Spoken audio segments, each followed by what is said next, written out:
उसको दोस्त समझ के चला था कि भाई जहाँ पे मैं मुश्किल में होऊंगा नदीम उस चीज़ को अंडरस्टैंड करेगा, स्पेशली वो मुश्किल जो नदीम की वजह से पैदा हुई है। मैंने यहाँ पे नदीम को पूरी तरह समझाने की कोशिश की कि भाई जो तुम करना चाह रहे हो वो तुम कर दो, और फिर से वो वीडियो बनाए और वो वहाँ पे सिर्फ और सिर्फ मुझे मेंशन करे व्यूज के लिए और नदीम को ना मेंशन करे कि ये मैं करवा रहा हूँ, जबकि मैंने तो सबको बोला हुआ इग्नोर करने का। ठीक है जी, ये डेट देख लो, 6 जुलाई 2022। 7 जुलाई पे आज मैंने नदीम को कहा कि भाईजान सारा नाम जो है वो मेरे पे डाल रहे हैं। मैंने उसको सारा सोशल मीडिया पे जो डैमेज हो रहा है मैंने उसको वो भी समझाने की कोशिश की कि यार बहुत डैमेज हो रहा है, मैंने इसमें कुछ नहीं किया, सारा भंड तुम मार रहे हो, मैं तुम्हें इग्नोर करने का कह रहा हूँ लेकिन फिर भी तुम ये क्या करी जा रहे हो। मैंने इसको कॉल शॉल पे कहा, ठीक है, मैंने इसको स्क्रीनशॉट भी सेंड किए, देखो डकी भाई is threatening families now, his life is in danger, please support him. लोगों ने सिंपतियां भी लेनी शुरू कर दी। इसने ड्रामा खोला, इसने उसका ट्रेंड चलवा दिया। फिर मैंने इसको लिखा यार सारा नाम मेरे पे डाल रहे हैं भाई। फिर से नदीम का message, 12K views, no one supporting them, I can not see any single video on Facebook और टिकटॉक,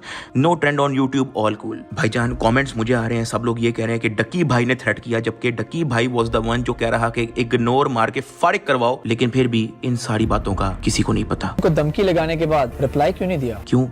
क्योंकि मेरा नदीम मुबारक दोस्त और मैं उसको सोशल मीडिया पे गंदा नहीं कर सकता कि यार इसमें मेरा कोई ताल्लुक नहीं है, नदीम खुद ही कर रहा है। मैंने कहा चलो मेरा दोस्त है, कोई बात नहीं, कुर्बानी दे देते हैं उसके लिए, गोली खा लेते हैं। एक बार नहीं, 2 बार नहीं, बल्कि कई बार इसको चस्का चढ़ता है, ये मैसेज कर देता है, लेकिन नुकसान तो मेरा हुआ ना यार। सारी गाली तो डकी भाई ने खाई। व्यूज तब आ रहा है जब आप सारा का सारा ब्लेम डकी पे लगाओ, मजा तब आ रहा है जब आप सारा का सारा ब्लेम डकी पे लगाओ, कंट्रोवर्सी तब जाग रही है जब आप सारा का सारा ब्लेम डकी पे लगाओ। एंड डकी इज द वन जो सोशल मीडिया पे क्रिमिनल बदमाश बन गया, लेकिन ये बैक एंड पे किसी को कुछ नहीं पता कि क्या हो रहा है। एक चीज है जो मैं इसी वीडियो के अंदर एड्रेस करना चाहूंगा, दैट इज नदीम नानीवाला। तलहा के साथ पॉडकास्ट से पहले मैं नदीम को ये तो कह के गया कि भाई यार मैं जा रहा हूं तलहा के पास और उसको सारी स्टोरी बता रहा हूं, लेकिन नदीम को मैंने ये नहीं था बताया कि मैं उसके साथ जाके पॉडकास्ट भी कर रहा हूं, जिसकी वजह से वो मेरे से बड़ा डिसअपॉइंट हुआ था। कहता कि तुमने मेरे बारे में पब्लिकली बात की, जबकि मैंने तुम्हारे बारे में कभी पब्लिकली बात नहीं की। तो एक तो इस चीज को लेकर डिसअपॉइंटेड था। दूसरी चीज कि मैंने उस पॉडकास्ट के अंदर गाड़ी की पेमेंट का जिक्र किया, कुछ इन्फॉर्मेशन जो है वो उसके अंदर मिसिंग थी। मैंने पॉडकास्ट में तो बताया था, लेकिन मेरे ख्याल से तलहा ने उसको एडिट कर दिया कि 30 लाख की पेमेंट जो है वो साल पहले रहती ही, उसके बाद से जो है उसने मुझे 12 लाख रुपए पेमेंट मजीद क्लियर कर दिए थे। तो पेमेंट बाकी की रह गई थी 18 लाख रुपए, जो उसने अभी रिसेंटली मुझे क्लियर कर दिया। तो हमारा अब पैसों का लेन देन कोई भी नहीं है। और उसने कहा क्योंकि तुम ये मामला अब पब्लिकली ले आए हो तो तुम पब्लिकली खुद इस चीज को एड्रेस करो कि अब हमारे बीच कोई भी पैसों का लेन देन नहीं है। तीसरा मैंने एक और भी बात की थी कि नदीम नानीवाला लाउड स्पीकर पे होता है मेरे एक दोस्त के साथ, और नदीम कहता है कि भाई जान डकी इज फिनिश्ड। तब जो मैंने एक चीज सुनी, मैंने एक इमोशनल और पैनिक के अंदर सुनी, लेकिन जब मैंने उसी दोस्त से वापस कंफर्म किया कि नदीम ने किस इंटेंशन में तुमसे बात की थी, तो उसने मुझे यही कहा कि नदीम को एक्चुअली तुम्हारी परवाह थी, तो उसने मुझे कॉल की। अब क्योंकि ये बातें मैं पब्लिकली कर चुका हूं तो इसको क्लियर भी मैंने पब्लिकली ही करना है, तो मैंने सोचा इस वीडियो के अंदर कर देता हूं। इस कछुआ ब्रदर ने जो सबसे बड़ी मेरे पे एलिगेशन लगाई ना, वो ये है कि ये किडनैप हुआ है और उसके पीछे मैं मास्टरमाइंड था। ये वाला सेगमेंट आप लोगों ने गौर से सुनना है। मेरी फैमिली से जब ये फारिग हुआ, मेरी अम्मा, मेरा छोटा भाई, मेरी वाइफ की अम्मा, मेरी वाइफ की बहन, जब उसको पता लगा कि यहाँ पे कोई रिस्पॉन्स डकी की तरफ से नहीं आ रहा, उसने मेरे पे 2 क्रिमिनल एक्टिविटीज के इल्जाम भी लगाए कि डकी भाई थ्रेटन मी और डकी भाई थ्रेटन माय फैमिली। वहां से भी डकी भाई की तरफ से कोई रिस्पॉन्स नहीं आया, जो मैं आप लोगों को पहले क्लियर कर चुका हूं कि उसकी क्या स्टोरी थी। उसने सोचा कि भाईजान जितना मर्जी मैं इसको उकसा लूं, कोई रिस्पॉन्स नहीं। ये आ गया नानी वाले पे। इसने एक नदीम पे एक वीडियो बना दी डेडिकेटेड, जहां पे इसने इसकी नानी तक को मेंशन किया। मेरे ऊपर भी रोस्टिंग वीडियो बनाई, मेरे बाप की मौत का मजाक उड़ाया, इसने मेरी नानी का जिक्र किया, इसने मेरी एक ऐसे क्लिप यूज की जिसको मैंने आज 6 साल पहले पूरे सोशल मीडिया से हटवाया था, और सब यूट्यूबर्स ने मेरी रिस्पेक्ट करते हुए उस वीडियो को अपनी वीडियोस के अंदर अपना उसको डिलीट कर दिया था, और उन्होंने कॉम्प्रोमाइज किया था कि हम ये क्लिप कभी यूज नहीं करेंगे। मेरा सवाल ये स्कैम इदरीस से है कि ये जो कलेक्शन बनाई हुई है इसकी अपनी वीडियो में लेने के लिए हरैसर्स को देख के ऐसा लगता है कि अपनी नुमाइश करा के रेट लगवा रही है, असल में यहाँ पे ये अपना रेट ही लगवा रही है। ब्लैकमेलर्स एक हेल्पलेस एजेड औरत तक को अपनी वीडियो के अंदर लेके आने वाले, इन लोगों को अपनी वीडियोस में लेके मैनिपुलेशन करके वीडियो बनाने वाला स्कैम इदरीस। चलो मैंने तो जैद, शावीर और मूरू को अपनी वीडियो में लिया था, अच्छे लोग थे यार। वो किसी की नानी हेल्पलेस एजेड औरत को जाके नहीं छेड़ते थे। वो तेरे से बड़ा शैतान नहीं यूट्यूब पे। एक वो एजेड औरत जिनकी अब डेथ हो चुकी है, अल्लाह ताला उनकी मगफिरत फरमाए, उसका एक रोस्टिंग वीडियो से क्या ताल्लुक। जब उसने वीडियो बनाई, नानी वाले का फुल मीटर शॉट होते हुए मुझे कॉल आता है कि इसने मेरे पे वीडियो क्यों बनाई है, मेरी तो इससे बात हुई ऑलरेडी कि मुझे जिंदगी में कभी नहीं छेड़ेगा। अब क्योंकि इस वीडियो का नाम है नो मोर लाइज, मैं आप लोगों को एक चीज क्लियर कट बता दूं कि मैंने उसके गुस्से का पूरा फायदा उठाया। मैंने नदीम को बड़ा पंप भी किया कि इसने तेरे साथ बहुत गलत की है। अब उससे पहले कि आप मेरे अल्फाज को मैनिपुलेट करो, मैं आप लोगों को दोबारा से रिमाइंड करवाता चलूं कि इसने मेरे पे 2 क्रिमिनल एक्टिविटीज के इल्जाम लगाए हैं और मेरी पूरी फैमिली, मदर, छोटा भाई, वाइफ की पूरी फैमिली, उन सब को जो है ये गंदे अल्फाज के अंदर रगड़ चुका है, जिसको ये फ्रीडम ऑफ स्पीच और सच का नाम देता है। अगर मैंने सच बोला है तो बर्दाश्त कर, सच को दबाते क्यों हो? यहाँ पे बात आ जाती है सच और झूठ की। मैंने इस वीडियो में सच बोल दिया, फैक्ट्स के ऊपर बात की, सच बोला, मैंने अपना फर्ज पूरा कर दिया। सच बोलकर आगे आपकी मर्जी, पूरा सच लाऊंगा, सच बोलते हुए मरूंगा। मैंने तो सच बोल दिया। ये सब कुछ होने के बाद आप लोग मेरे से एक्सपेक्ट नहीं कर सकते कि ये बंदा मेरी गुड बुक्स में है और एक बंदा इस पे गुस्सा हुआ है तो मैं उसको ये नहीं कहूंगा नहीं यार नदीम ऐसे नहीं करो यार, वो लल्ला ब्रदर बेचारा रो पड़ेगा यार, ऐसे नहीं करो यार, गुस्सा नहीं करते, अल्लाह ताला ने इस्लाम में भाईचारे का हुक्म दिया है। मेरे ऊपर वीडियो बनाने के बाद मुझे किस तरह के मैसेज किए। इसने कहा तुम्हारी औकात ही नहीं है, तुम्हारी पावर मुझे पता है, तुम डरपोक हो, तुम डर गए हो, अगर हिम्मत है तो आओ मेरे सामने, दो मुझे वीडियो का जवाब, तो देख रहता हूँ तुम हो क्या। इसने मुझे ऐसा उकसाने की कोशिश की, हिम्मत है तो आके मेरी बातों का गलत साबित करो, डर क्यों रहे हो, किस बात का डर है, बस इतना ही यकीन है अपनी फैन फॉलोइंग को। अब नदीम सबसे पहले डिसाइड करता है कि यार मैं ना पहले वैसे ही इससे बात करके देखता हूँ कि ये मेरी वीडियो वैसे ही डिलीट कर दे और मेरा जिक्र ना करे। यहाँ पे नदीम ने बड़ापन दिखाया कि यार पहले मैं उससे बात कर लेता हूँ। लल्ला ब्रदर उसकी नानी को, एक हेल्पलेस एजेड औरत को, अपनी रोस्टिंग वीडियो में उनकी फोटो लगा के जिक्र कर रहा है। नदीम फिर भी ये कह रहा है कि यार मैं पहले बात कर लेता हूँ। आप लोगों को ना ये चीजें लल्ला ब्रदर अपनी वीडियो नहीं बताएगा कि उसने अगले बंदे के साथ क्या किया है। नदीम जाता है अपने एक दोस्त के साथ डस्का इससे मिलने, वहां पे इन दोनों की आपस में बातचीत होती है, वो उसकी वीडियो प्राइवेट भी कर देता है, बिरयानी खाते हैं आपस में, हल्ला गुल्ला लगाते हैं, अल्लाह खैर सला, वो वापस आते हैं और वापस आके नदीम मुझे बताता है कि वो लल्ला ब्रदर से मिल के आया। नदीम ने मुझे भी ऑफर कराई थी तुम मेरे साथ चलो, और नदीम को मैंने अवेयर करने की कोशिश की थी, उसने तुम्हारी वीडियो बनानी है, उसने तुम्हारी रिकॉर्डिंग करनी है और उसने तुम्हारी चैट कंटेंट के अंदर मैनिपुलेट करके इस्तेमाल करनी है, तो तुम थोड़ा सा अवॉइड करना उसको। डकी साहब बड़ी मुलाकात नहीं हुई बड़े दिन हो गए, आज मैं तेरे यार नु मिल के आया, बदला ब्रदर नु, ਉਹਦੇ ਦਿਲ 'ਚ ਬੜੀ ਨਫ਼ਰਤ ਹੈ ਯਾਰ ਤੇਰੇ ਵਾਸਤੇ। ਉਹ ਕਹਿ ਰਿਹਾ ਕਿ ਤੂੰ ਕੋਈ ਵੀਡੀਓ ਬਣਾ ਰਿਹਾ ਹੁੰਦਾ ਤੇ ਰਿਪਲਾਈ ਵਾਸਤੇ, ਤੇ ਮੈਨੂੰ ਕਹਿਣਾ ਉਹਨੂੰ ਇਗਨੋਰ ਕਰ, ਸਾਡੇ ਨਾਲ ਡਰਾਮੇਬਾਜ਼ੀ कुछ नहीं यार, काम शाम में बिजी था अपना। इस के बच्चे को मैंने कोई रिप्लाई नहीं करना, बच्चों वाली बातें कर रहा, मुझे रिप्लाई करो, मेरे सामने आओ, डर गए हो तुम, डरपोक हो। तो इसको मैंने मिस कराने के लिए, चलाने के लिए मैंने इसको बोल दिया हाँ भाई कर दूंगा रिप्लाई। मैं रिप्लाई करता इसको मैंने मिस कराने के लिए बोला कि कर दूंगा रिप्लाई, ठीक है। मैंने तुझे पहले भी मना किया है इसके साथ मत बात करो, चैट जरा भी ना करो। मैंने तुम्हें कहा था कि ये तुम पे वीडियो बनाने के बाद फौरन तुम्हें मैसेज करेगा और तुमसे बातें निकलवाएगा ताकि वो तुम पे वीडियो बना सके, तुम्हें जान के जो है ना गुस्सा चढ़ाएगा ताकि तुम उसको कोई वॉइस नोट भेजो गुस्से में, और फिर बस वो गुस्से वाला वॉइस नोट चढ़ाएगा, लोगों के सामने जो है ना मुंह लटका के बैठ जाएगा। वो इन चक्करों में है, तुम इसके साथ ना ही बात करो, ना चैट करो, ना वॉइस नोट करो।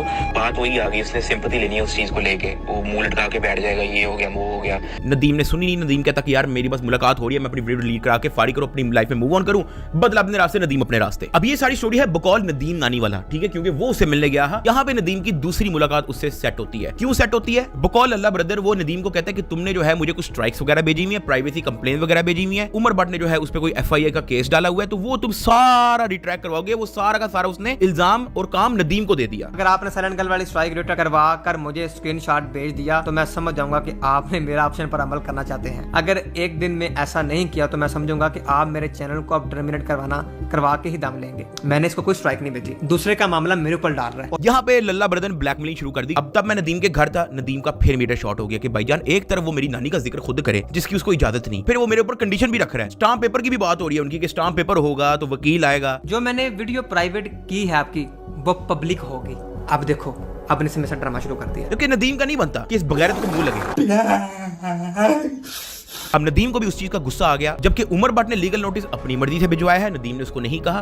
बाकी जितने लोगों ने स्ट्राइकें भिजवाई हैं वो नदीम ने किसी को नहीं कहा, लेकिन कच्चा ब्रदर यहाँ पे उसको ब्लैकमेल क्या कर रहा है कि आप ये सारा जो है क्लियर करो। अब नदीम का ट्रस्ट इससे उड़ चुका था, बीच में आ गई बात स्टाम्प पेपर की, एक स्टाम्प पेपर होगा जिसमें लिखा होगा कि नदीम जो है सारों से स्ट्राइकें वापस दिलवाएगा, बदला ब्रदर जो है वो नदीम का कभी जिक्र नहीं करेगा। लेकिन बीच में उसने ये भी कहा कि डक्की पे मैं वीडियोस बनाता रहूंगा और डक्की पे जो वीडियोस होंगी उसके अंदर अगर नदीम का जिक्र हुआ तो नदीम को भी रगड़ा जाएगा। अब आप मुझे एक चीज बताओ, बदमाशी नदीम के एंड से हो रही है या उसके एंड से हो रही है? वो तो ब्लैकमेल कर रहा है। ये क्या बात हुई कि मैं एक बंदे पे वीडियो बनाऊं और फिर मैं उसी पे डिमांडें रखना शुरू कर दूं कि मैं तुम्हारी वीडियो तब डिलीट करूंगा? ये क्या बात हुई? जो दूसरी मुलाकात थी उससे पहले उसकी डिमांडें, उससे पहले उसका नदीम को उकसाना, उससे पहले उसकी 100 बातों की वजह से नदीम को इतना गुस्सा चढ़ चुका था कि उसने कहा था कि भाईजान अगर ये मेरा स्टाम्प पेपर करता है तो ठीक है, नहीं तो उसकी माफी कोई नहीं। और यहाँ पे नदीम अपनी जगह बिल्कुल ठीक है यार। वो 2-2 घंटा 3-3 घंटा ट्रैवल कर रहा है फॉर नथिंग। उसमें नदीम की नानी की क्या गलती है कि वो एक रोस्टिंग वीडियो में आई है? अब नदीम को इसकी डिमांडें सुन के ऐसी तप चढ़ी, वो डिमांडें जो नदीम का जैसे ताल्लुक ही नहीं है। एक तरफ बदला बदर जो है वो उसकी फैमिली को टारगेट कर रहा है, स्पेशली उसकी नानी को, और फिर उसके ऊपर डिमांडें भी रख रहा है। उसको फुल गुस्सा चढ़ गया और उसका गुस्सा वैलिड है। आप लोगों को यहाँ पे उस चीज को अंडरस्टैंड करने की जरूरत है कि ऐसे ही नहीं कि बस फटाफट वीडियो बन गई और फटाफट नहीं फेंटा लग गया। नहीं, ऐसे नहीं हुआ। जो वो आपको वीडियो में शो कर रहा है वो यही शो कर रहा है। अंदर की बात कि किस तरह से उसने उकसाया, ब्लैकमेल किया, फैमिली को टारगेट करके अगले के इमोशंस के साथ खेला, वो ये बातें आपको नहीं बताएगा। आप लोगों को वो बात याद है जो बिल्कुल मैंने शुरू में की थी? उंगली करते हो ना तो फिर बाजू लेने की बर्दाश्त आपके अंदर होनी चाहिए। अब जब नदीम को गुस्सा चढ़ा हुआ था, मैं तब उसके साथ था। ऑटोमेटिकली जो इसने मेरे साथ किया हुआ है, मेरी वाइफ, मेरी माँ, मेरी वाइफ की माँ, मेरी वाइफ की बहन, इन सब को इसने ऐसा गंदा टारगेट किया। उसके बाद मेरे पे 2 क्रिमिनल एलिगेशन लगाए।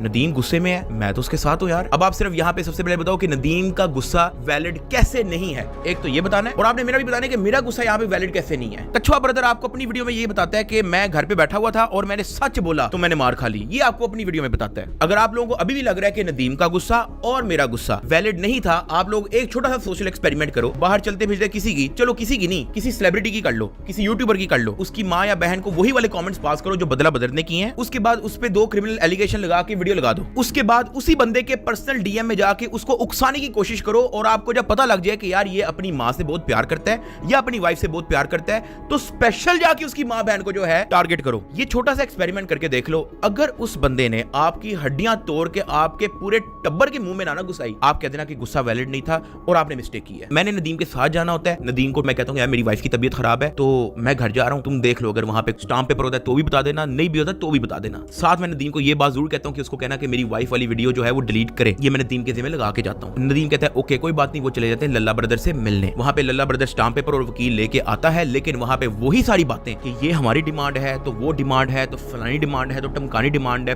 प्योर ब्लैकमेलिंग जिसमें नदीम का ताल्लुक ही नहीं है। वीडियो डिलीट करो, फारिग करो, बस खत्म हो गई बात। नदीम आपको नहीं छेड़ेगा, आप नदीम पे वीडियो ना बनाना, एंड ऑफ द स्टोरी। लेकिन आप उस चीज को इतना मैनिपुलेट कर रहे हो, अगले बंदे को गुस्सा नहीं चढ़ेगा तो और क्या होगा। जब उसने वहां पे भी कोऑपरेट नहीं किया, पुट्ठी सीधी डिमांडें रखना शुरू कर दी। उसका जो छोटा भाई था वो अपने फोन पे पहले से वीडियोस भी बना रहा और उसकी रिकॉर्डिंग भी ऑन थी। अपने एंड से वो कंटेंट भी तैयार कर रहा था कि नदीम आया, मुझे ये बोला। वो सारा अपने एंड से जो है यूट्यूब पे कंटेंट भी तैयार कर रहा था। उन्होंने ये चीज भी नोटिस की, उन्होंने बदला बदर की पुट्ठी सीधी डिमांडें भी नोटिस की। उनको पता लग गया कि बदला बदर का काम यही है, पहले किसी की फैमिली को टारगेट करो, फिर उस पर डिमांडें रखना शुरू कर दो, उससे रिएक्शन लो, ब्लैकमेल करो। उन सबको गुस्सा चढ़ा, वहां पे होगी इसकी बदला बदर से लड़ाई। अब वहां पे उनकी सबसे पहले बहस हुई इस मामले में, जहां पे नदीम ने उसको बताने की कोशिश की कि भाईजान सबसे पहले तूने मेरी नानी को छेड़ा है तो तेरा तो डिमांडें रखना बनता ही नहीं है ना, तूने मेरे से पूछ के वीडियो बनाई। लेकिन बदला बदर की था तोंद में सरिया। उसने कहा नहीं ये स्टाम्प पेपर है, ये डिमांडें हैं। वहां पे सबसे पहले इनकी मुंह मारी हुई, अच्छी खासी मुंह मारी गई, होने के बाद उनकी लड़ाई भी हो गई। अब मैं वहां पे खुद मौजूद नहीं था, ये बातें मुझे नदीम ने आके बताई। उसके भाई से फोन लिया, उसको जो वीडियोस और रिकॉर्डिंग कर रहा उनको डिलीट किया। उसके फेंटे की वीडियो भी बनाई जहां पे वो कहता है कि डक्की मेरा अब्बू है। अब यहाँ पे मैं आपको एक चीज बता दूं, बहुत सारे लोगों को इसने ऐसे मैनिपुलेट किया कि देखो मुझे बुलवा रहे डक्की मेरा अब्बू है इसलिए मुझे डक्की ने भेजा। नहीं, वहां पे जन्नत मिर्जा का भी जिक्र करता है। जन्नत मिर्जा मेरी बहन है। अब आप मुझे एक बात बताओ, जन्नत मिर्जा कहां से आ गई? जन्नत मिर्जा का तो कोई ताल्लुक ही नहीं है। व्हाट आई एम अज्यूमिंग कि जिन जिन लोगों पे उसने वीडियो बनाई होगी उसका उन्होंने कहा था कि अब इससे भी माफी मांग, उससे भी माफी मांग, उस वो भी तेरा अब्बू है तो वो भी तेरी मां है। बीच में नदीम को अपडेट लेने के लिए कॉल करता हूं कि भाई तुम्हारा स्टाम्प पेपर हुआ है या नहीं हुआ। जब मैं कॉल करता हूं तो बदला की और इसकी लड़ाई हो रही होती है तो मैं कहता हूं कि भाईजान इसको छोड़ना नहीं है और इसको कहो कि मेरी वाइफ वाली वीडियो जो है उसको डिलीट करे। मुझे अपनी किसी वीडियो से कोई मसला नहीं, मेरी वाइफ की मेंटल हेल्थ की ऐसी धज्जियां इस बंदे ने उड़ाई हैं। खैर वो जब उसका फेंटा लगा, उसकी गाड़ी में बैठा हुआ था, उसको वहीं पे फारिग किया, वो अपने रास्ते चले गए। नदीम को मुतलका थाने से कॉल आती है कि आप पुलिस स्टेशन चक्कर लगाएं, आपके खिलाफ कंप्लेंट है। उसके बाद जो भी डस्का पुलिस स्टेशन के अंदर हुआ वो नदीम जानता है। जब नदीम 3 दिन बाद वापस आया उसने मुझे सारी स्टोरी बताई। तो सबसे पहले तो मैं आपको एक चीज क्लियर कर दूं कि कछुआ ब्रदर ने आप लोगों के सामने सिर्फ और सिर्फ इस चीज को एग्जैजुरेट करने के लिए उसको किडनैपिंग का नाम दिया। किडनैप की ना किसी की नीयत थी ना ये हुआ है, लेकिन उसने उस चीज को एग्जैजुरेट करने के लिए उसको नाम किडनैपिंग का ही दिया। इसका फेंटा जरूर लगा, लेकिन फेंटे की स्टोरी भी मैंने आपको बता दी है। जो सेकंड मुलाकात होती है वो नदीम अपनी जाती रेड गाड़ी पे जाता है। आप लोगों को यहाँ पे अपनी अकल इस्तेमाल करने की जरूरत है भाईजान। वो अपनी जाती रेड गाड़ी जो पाकिस्तान में सिर्फ एक ही नजर आ रही है, ऐसी हेवीली मॉडिफाइड उस पे क्यों किडनैप करेगा किसी को? और मुझे उसकी फेंटे का कोई अफसोस नहीं। You need to understand a human nature. एक तो मैंने वीडियो देखी थी, वहां पे कहता है कि यार वीडियो अगर बनाई है तो वीडियो का जवाब वीडियो से दिया करो, फेंटा लगाने की क्या जरूरत है? तुझे इस पे फिर भी जवाब वीडियो पे ही देना चाहिए था मेरे हिसाब से, मारना फिर भी नहीं बनता। अच्छा, अब उसकी नानी आए, हेडफोन पहने और रोस्टिंग वीडियो बनाना शुरू कर दे माइक के आगे बैठ के। यार